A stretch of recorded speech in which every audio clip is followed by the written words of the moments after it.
हमारे प्रभु और उद्धारकर्ता यीशु मसीह के महान नाम की महिमा हो। इस्राएल के प्रारंभिक पुराने नियम के इतिहास की श्रृंखला के एक और अध्याय में आपका स्वागत है। पिछले पाठ में हमने सीखा कि कैसे परमेश्वर ने आश्चर्यजनक रूप से लाल समुद्र को विभाजित किया और इस्राएलियों को मिस्र से छुड़ाया। हमने यह भी देखा कि कैसे मिस्र की पूरी सेना लाल समुद्र में डूब गई जब वे इस्राएलियों का पीछा करने का प्रयास कर रहे थे। जब इस्राएलियों ने समुद्र के तीर पर मिस्रियों की लाशें देखी, तब वे यहोवा का भय मानने लगे और उस पर और उसके दास मूसा पर भी विश्वास करने लगे। इस्राएली फिरौन और उसकी सेना के हाथ से छूटकर आनंद से भर गए। इस्राएल के बच्चों ने विजय का महान गीत गाया।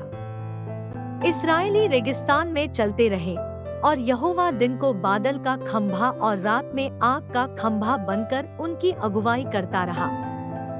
इस्राएली शूर नाम रेगिस्तान में पहुंचे और उन्हें पीने का पानी न मिला। फिर उन्होंने मारा को कूच किया और वहां पानी पाया, परंतु उसे पी न सके क्योंकि वह कड़वा था।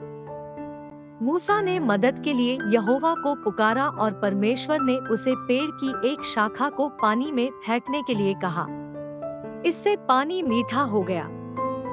तब इस्राएलियों ने अपनी यात्रा फिर से आरंभ की और एलीम पहुंचे। एलीम में उन्हें 12 कुएं और 70 खजूर के पेड़ मिले। उन्होंने पानी के पास पड़ाव डाला।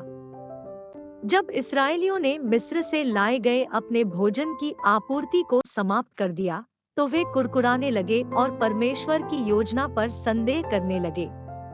उनके सभी कुड़कुड़ाने और हट के बावजूद सर्वशक्तिमान परमेश्वर ने स्वर्ग खोल दिया और उनके लिए मन्ना की वर्षा की।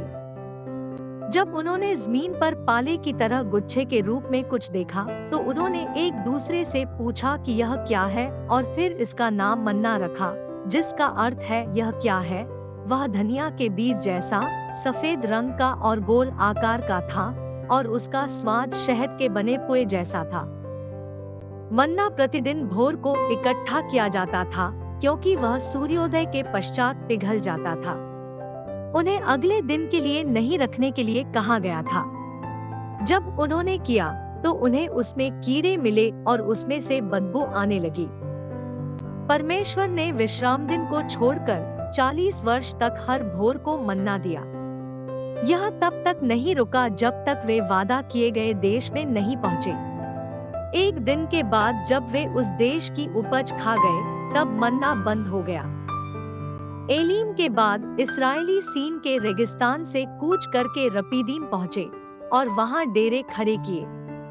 वे मूसा से झगड़ने लगे क्योंकि उन्हें वहां पानी न मिला।